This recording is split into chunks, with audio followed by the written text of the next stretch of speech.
vamos a charlar algunas cuestiones, unas de las preguntas que nos habían pedido algunos de ustedes, era vinculado a ayuda, vinculado a algunas dificultades que habían tenido, no sé dónde quedó, con respecto a, o que por lo menos empezáramos a charlar de esto del tema de COVID, y sobre todo con algunos pacientes o algunos colegas que habían tenido algunas dificultades. Puntualmente habían hecho mención a lo de Reconquista. Bueno, eso desde el Colegio de Médicos se trabajó bastante. Todos los colegios están agrupados en una institución superlativa, que es el CONFEMECO, la Confederación Nacional de Colegios de Médicos y Consejos de Médicos, y desde allí salió un comunicado de aval a la doctora, lo mismo que de las entidades gremiales, todas las entidades gremiales departamentales, cada departamento tiene una en Santa Fe, y todas confluimos en Federación Médica, y de Federación también salió un comunicado, y también hay una de tercer orden, que es la COMRA, y también salió un comunicado. O sea, que en esto, sin haber corporativismo, se trabajó bastante bien todo ese tema, porque, como decía el doctor Alico en la disertación anterior, estamos tremendamente expuestos. Y este tema tiene que ver también con la profesión nuestra y el trabajo. Capacitarse no es fácil. Todos tenemos, generalmente en los primeros tiempos de cuando salimos de la universidad, cuando salimos de la residencia, el pluriempleo, y todo eso nos hace que tengamos que estudiar mucho más, que participar mucho más. Encima estamos en una etapa del ciclo vital en el cual la familia, los hijos, la demanda, el tratar de establecerse socialmente, nos cuesta un montón.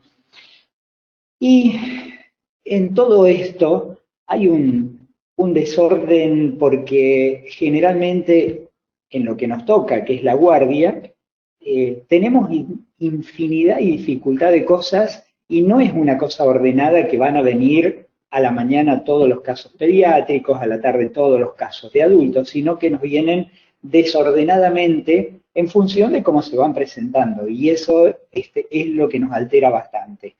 Y esto, en realidad, nos pasa en cualquier guardia que estemos, ya sea en una guardia de un hospital central, en una guardia de un hospital de segundo nivel o de primer nivel, o en un centro de salud, o a veces en el consultorio que estamos haciendo la consulta y nos cae un accidentado o alguien con algún tipo de complicaciones. Entonces, para esto, el contexto que estamos viviendo, que es extremadamente complejo, así que vamos a tratar de ir viendo estos temas. Esto es para que, mirando la imagen, ustedes puedan decirnos si las pirámides que ven allí son cuadradas o son redondas.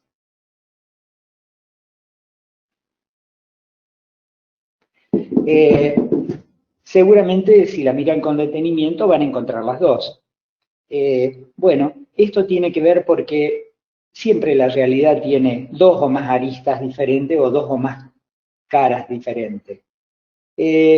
Las preocupaciones de los argentinos, obviamente está el COVID, la economía, la inseguridad, y la salud realmente está en el 8º, 9º lugar. Ahora está un poco más adelante por el tema del COVID, pero tiene que ver. ¿Cuáles son los enemigos? Los verdaderos enemigos de todo esto son la pobreza, desnutre, humilla, frustra, la violencia que mutila y mata, la ignorancia que hace creer en los hechiceros, la inseguridad que nos paraliza, la injusticia que premia el horror, o qué sé yo, los delincuentes financieros y sin embargo castiga la inocencia, la corrupción que degrada, las drogas y el narcotráfico. En realidad, todo esto nos está pasando y una encuesta que hizo la COMRA hace un par de años dice que más de la mitad de los médicos argentinos dicen que han sido agredidos en algún momento por familiares o pacientes.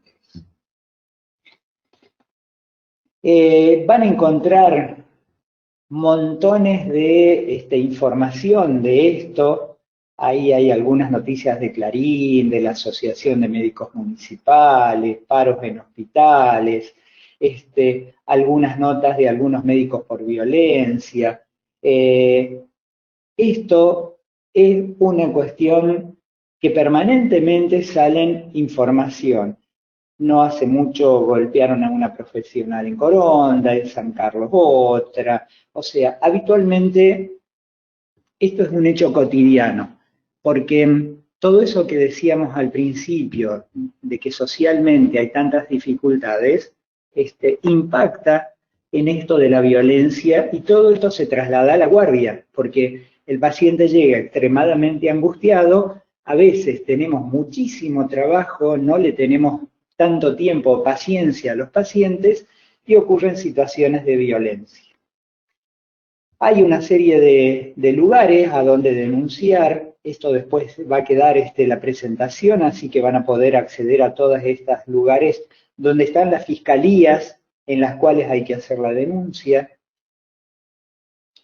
Y algunos tips como para tener en cuenta.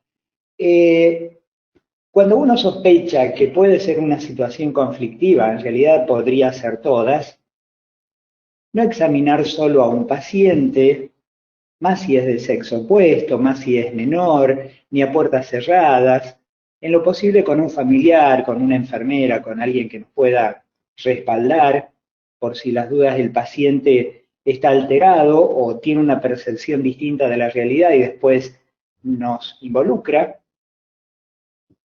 Extremar los recaudos con respecto a las presencias de testigos. Si tenemos que hacer un domicilio, tratar de no ingresar solo. Cuando uno va en la ambulancia siempre está el enfermero, el chofer que nos ayudan, pero a veces cuando hay que hacer esas guardias médicas que se hacen solo desde el auto, es más dificultoso. Mantener siempre la calma, buscar terceros y resguardo para las situaciones límites, eludir si uno es agredido, qué sé yo, callar, no involucrarse, porque generalmente va a terminar en una pelea. Ante una situación de ese tipo, siempre registrarlo en el libro de guardia y notificar al inmediato superior, la autoridad ministerial, sanatorial, la policía, si es. Y si hubiese un acto de violencia, hay que avisar en forma urgente al inmediato superior y al director del hospital, escribir con detalle en el libro de guardia, notificar al colegio de médicos y a la gremial, la asociación gremial de Santa Fe o la asociación sindical, sea el AMRA o el CIPRUS, depende cuál sea, hacer una denuncia policial, comunicar a la RT, o sea, son todos trámites tremendamente molestos, difíciles, pero que son muy importantes para tener en cuenta. Porque se dan montones de situaciones. Hay precarización de los residentes, muchos no tienen licencia por maternidad, sobre todo en los sanatorios privados. El régimen es bastante antiguo, si bien ahora se logró lo de las guardias de las 12 horas en el Estado, no así en la parte privada. Hay inseguridad por todos lados. Las causas seguramente no es una sola, sino que tienen que ver con muchas cuestiones. En los pacientes, ya habíamos dicho que la pobreza, la violencia, la ignorancia, la inseguridad, injusticia, corrupción, narcotráfico, el ninguneo, muchas veces nosotros, con una actitud bastante soberbia, disminuimos o le prestamos poca atención a lo que nos dice el paciente. Y en lo laboral a nosotros nos pasa que tenemos falta de descanso, tenemos muchas guardias, exceso de trabajo, una demanda social aumentada, falta de compañerismo, que no es menor, ya sea con el personal de enfermería o con los mismos colegas, espacios laborales que no son saludables y muchas veces tenemos que hacernos cargos de algunas exigencias que no son atinentes a nuestra especialidad o a nuestra profesión. Y en el contexto de la guardia pasan infinidad de cosas. Es muy particular, generalmente al paciente lo veo por primera vez, no conozco su pasado clínico, si tiene noxas agregadas, nos va a caer cualquier cosa, seguramente no sabemos si ha tenido ingestión o si consume sustancias psicoactivas. Es más o menos como esto, ¿no? Nos pueden pasar situaciones como esa, y generalmente en nuestra cabeza tenemos infinidad de cosas y hay algunas que son más predominantes que otras, pero bueno. Esto es lo que habitualmente pasa en la guardia. Algunos de ustedes ya tienen mucha experiencia en esto y otros recién van a comenzar, pero generalmente tengo que hacer una guardia porque mi compañero no vino, tengo casi una hora para llegar porque es en un pueblo, no hay stock de medicamentos ni insumos, no hay camas y no sé a dónde derivar, no vino el médico del consultorio externo, entonces tengo muchísimo más trabajo. Hace varios días que no duermo bien porque, qué sé yo, mi chico tiene fiebre, faltó a la enfermera, hay que trasladar de urgencia a alguien y el chofer está comiendo y me dice que espere a que termine de comer. Hace 3 semanas que reclamamos a mantenimientos que nos active internet o la estufa para que no pasar frío y sin embargo no lo arreglan.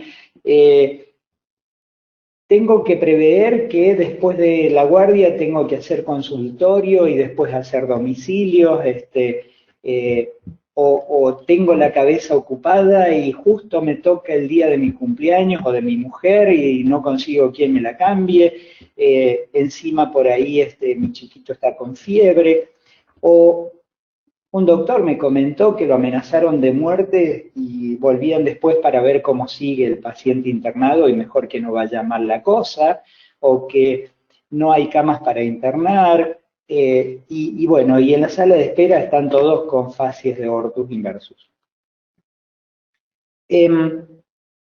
Los aspectos legales, que recién los habló Carlos muy bien, a veces estoy en un centro de salud cumpliendo mi horario, en la esquina hay un accidente y si me voy de donde estoy, hago abandono del puesto de trabajo. Y si no voy, hago abandono de paciente. Entonces, es bastante complicado, ni hablar que a la guardia caen muchos pacientes que cuando tienen todas esas que se llaman psicopatía de renta, porque en realidad lo que pretenden es un certificado para no ir a trabajar y pasarlo calentito en la casa, y que uno no puede constatar si realmente tiene o no lumbalgia, porque digo lumbalgia, pero podría decir un montón de enfermedades, o que vienen que tuvieron diarrea, ayer tuve diarrea, doctor, hágame un certificado. Y bueno, yo ahora no lo puedo constatar. Entonces, y si no lo constato, generalmente se transforma en una situación violenta. Las lesiones mínimas en un accidente son derechos personales y podría no hacer una constancia en el libro de guardia, pero cuando son graves y gravísimas, que tienen un mes o más de un mes de duración de las lesiones, hay que llenar infinidad de papeles, porque todo eso después se transforma en una causa penal, va al seguro o una causa civil. Entonces, es llenar un montón de papeles. Bueno, ni contar las citaciones al juzgado, que hay que perderse toda una mañana, y que de paso hace 6 años o 5 años, y ni me acuerdo quién fue el paciente, ni que tenía, algunas cosas sí recuerdo, pero otras no.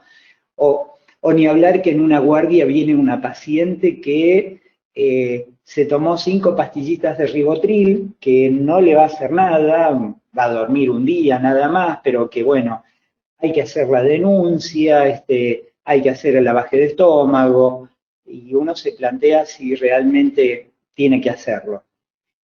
Y bueno, y ni hablar cuando son casos pediátricos, esos chiquitos que son bastante malcriados, que patean todo, dan vuelta el consultorio, se suben a la camilla, se bajan, rompen el florero, lo que sea. Entonces, todas esas situaciones que son tremendamente desgastantes, eh, las tenemos en la guardia.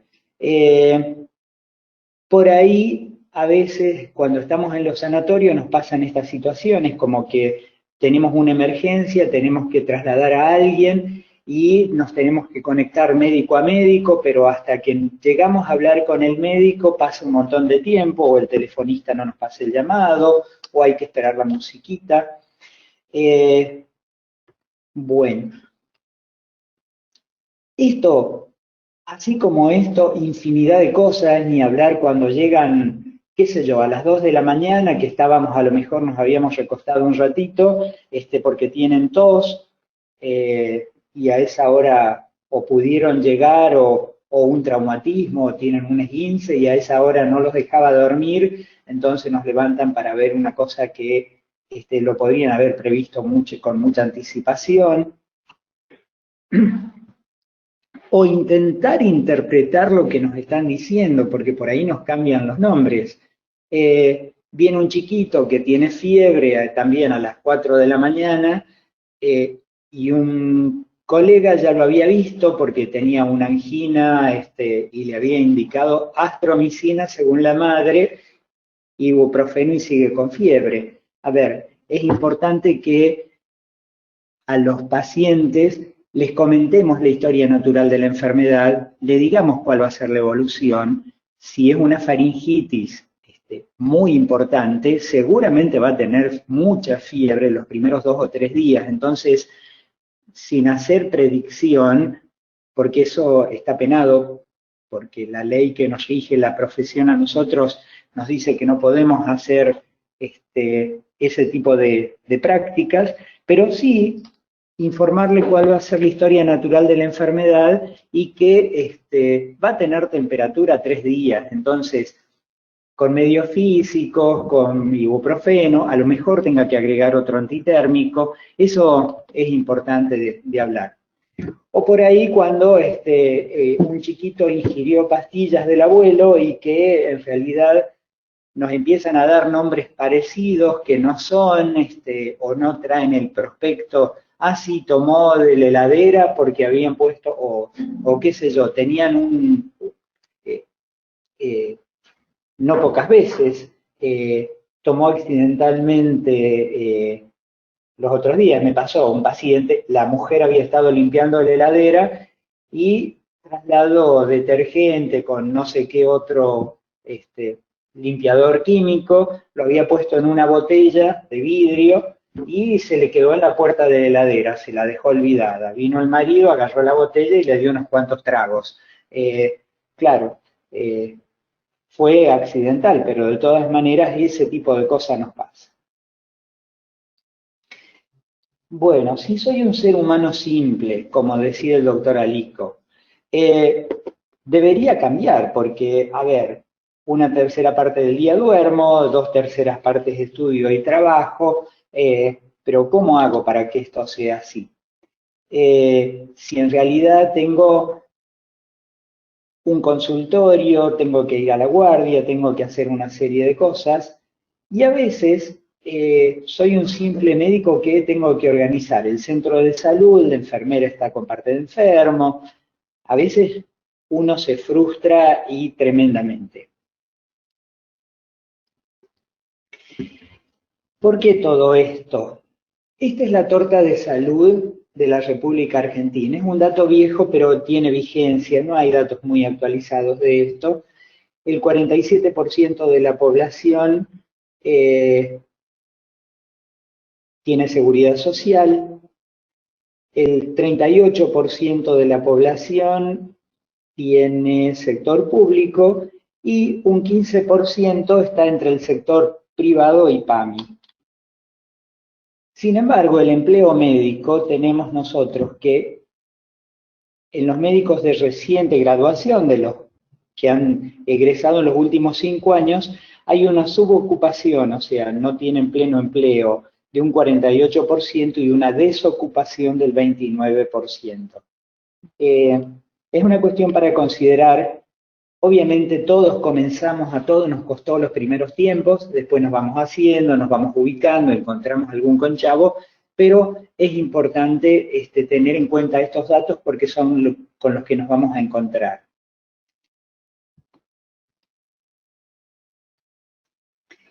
No solamente nosotros, enfermerías también tienen 1000 problemas, sobre todo cuando tienen que trabajar 2 días de noche, 2 de mañana, 2 de tarde, el ciclo circadiano se va al diablo. No hay forma de trabajar, ni hablar las que trabajan en coronaria, neonatología, con los respiradores continuamente, terminan insensibilizándose, ni hablar nosotros que nos toca trabajar distintos días, feriados. Entonces, deberíamos tener una serie de elementos como para estar sanos mentalmente, ¿no? Y sobre todo no caer en esta patología tan de moda que es el burnout.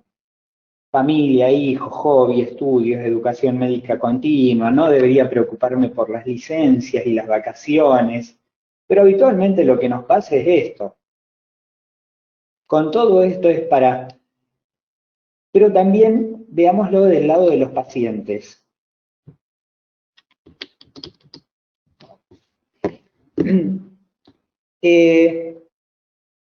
Si yo paciente tengo que ir a una guardia, justo a las 22 horas de un cirujano está 24 horas de guardia, y me toca a las 22 horas de que está de guardia y me tiene que operar, preferiría esperar 2 horas y que me opere uno que esté lúcido y sano y no uno medio dormido, ¿no? Hay seguros de mala praxis y ART que solamente cubren 12 horas. Eso por ahí hay que tenerlo en cuenta. Ni hablar cuando nos tocan esos pacientes que son hiperfrecuentadores, que vienen un día, vuelven al otro día, van al otro médico, van al otro médico, o que son hipocondríacos, porque en realidad lo único que necesitan es alguien que los escuche. Normalmente decimos que los pacientes son violentos, pero a veces están canalizando esa angustia que tienen, ¿no? O esa frustración. Y es la impotencia que tienen porque a lo mejor el patrón lo maltrata y llega a la casa y él maltrata a la mujer o al hijo, o se alcoholiza con vino o con cerveza. Las veces que gremialmente se intentó imponer 12 horas de guardia, los mismos médicos dijimos que no. Porque generalmente es muy difícil, al que le toca trabajar de día pierde el consultorio y al que le toca de noche al otro día está cansado, pero es todo cuestión de organizarse, eso sería mucho más saludable para volver a replanteárselo, porque así el argumento del 90% de los médicos era que, bueno, tenían la guardia el lunes y tenían el resto de la semana ya organizado, lo que de otra manera tendrían que hacer lunes a la mañana y la tarde y a lo mejor miércoles a la noche y eso le corta 2 días, que resulta siendo impráctico, es cierto, pero a la hora de la salud mental sería mucho más saludable. También es cierto que los pacientes se ven muchas veces afectados por la expulsión, la exclusión o la sucusión que tenemos porque nosotros muchas veces tenemos falta de recursos humanos, a la guardia que estamos haciendo nos cae todo mezclado, no se entiende que la guardia es para las emergencias o para las urgencias, y no para los casos banales y cotidianos de todos los días. Tenemos que tener en cuenta también detalles más micro, porque, a ver, si estoy a cargo de una ambulancia, si estoy a cargo de una guardia, tengo que prever que, por ejemplo, no me puede faltar un antiespasmódico, un antiemético, dexametasona, qué sé yo, un montón de medicamentos básicos que no estén vencidos, que sean repuestos adecuadamente, que los sueros estén a temperatura adecuada, que no cristalicen, porque para ver la tensión, a ver, ahí, ¿dónde ven las flechas? ¿A la derecha o a la izquierda?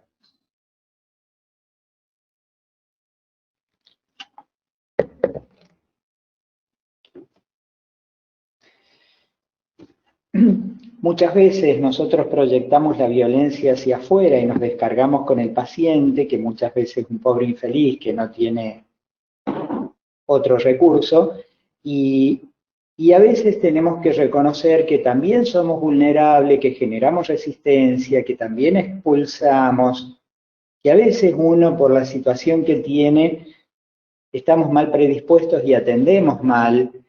Entonces, estaría bueno sacarnos todas esas presiones como para tratar de hacer bien el trabajo y de buena manera, ¿no? Porque la queja, la ira, son buenas o malas, depende cómo las usemos. A veces somos hipercríticos del sistema sanitario y nosotros también somos parte de la solución de eso, porque nosotros también somos los que estamos atendiendo mal o que no nos da el tiempo, que estamos muy cansados y que eso forma parte de todo esto. Entonces, todo eso para tener en cuenta y todo un capítulo de internet, YouTube, ¿no? Y todas estas cuestiones. Por ahí tenemos muchas sobreexigencias. El paciente antes de venir al médico ya consultó con el doctor Google, o ni hablar cuando hay una cámara oculta. Entonces, es muy importante en esta sociedad crispada, donde no se respetan normalmente las reglas y que no tenemos adversarios ni enemigos, tenemos que ver algunos aspectos de resiliencia como para no caer en estas cuestiones, no caer en el burnout que están frecuentes en esta época. Para distraerlos, el punto amarillo, les pregunto si está más cerca del vértice o de la base.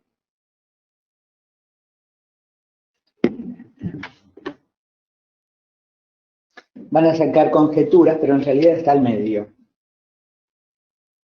Hay dos actores en todo esto, que es el médico y que es, por un lado, y el paciente por otro.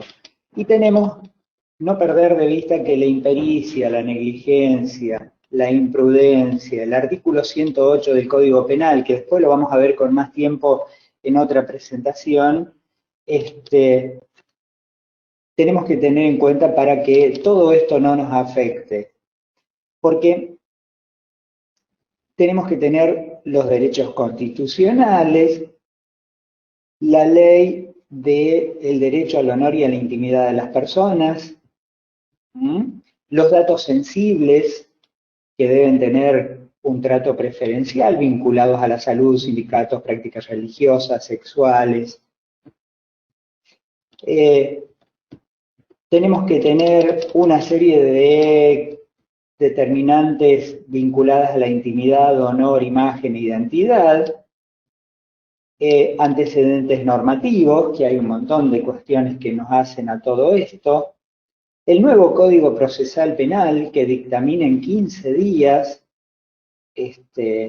no es como antes, que eran juicios que llevaban 10, 20 años, ahora son audiencias públicas y personalísimas. El médico tiene que ir y poner la cara y ahí es donde se lo va a juzgar. lo que decía recién Carlos en lo anterior, la historia clínica, si no está legible, bien escrita, con letra entendible, que la tiene que leer un juez, un fiscal, si no tiene fecha, si no tiene firma, si no tiene sello, no es un documento legal. A ver, nosotros mismos a veces nos estamos imputando. Bueno, esto por ahí lo vemos en otro momento, pero en definitiva, era plantear todo el abanico de posibilidades que nos vamos a encontrar en la guardia y después en algún momento Sonido reactivado. temas. Doctor, Aprovecharemos ahora para continuar con la charla del doctor Conti. tengo dos comentarios, doctor, si quiere se los leo, de dos alumnos. Bueno, Uno de Germán Ramos, que dice, bueno, algo que nos pasa a muchos, es tener que hacer el trabajo del médico policial, que jamás aparece y muchas veces ni se lo conoce, con los problemas que pueden ocasionar estas atenciones tan complejas judicialmente. Ese es un comentario. Y el otro comentario es de Juan Marcópulos, que dice, bueno, la sobreocupación y la autoexplotación son un sello de época signada por la incertidumbre y la inseguridad.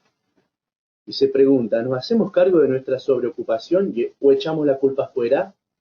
¿Y qué relación tiene con la sindicalización y la conciencia de trabajo?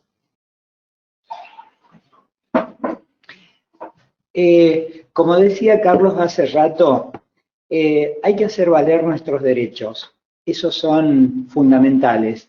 Pero también están los derechos del paciente. Hay una ley explícita que tiene que ver sobre los derechos del paciente, en los cuales tenemos que tener absoluto cuidado y decoro a la hora de obtener estos datos.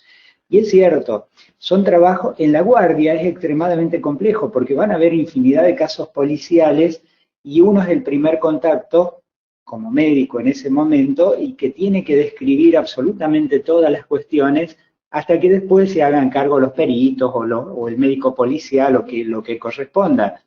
Pero a veces vamos a tener malos ratos por ese tipo de cuestiones, pero bueno, es el sesgo o es el riesgo de trabajar en una guardia, lamentablemente es ese.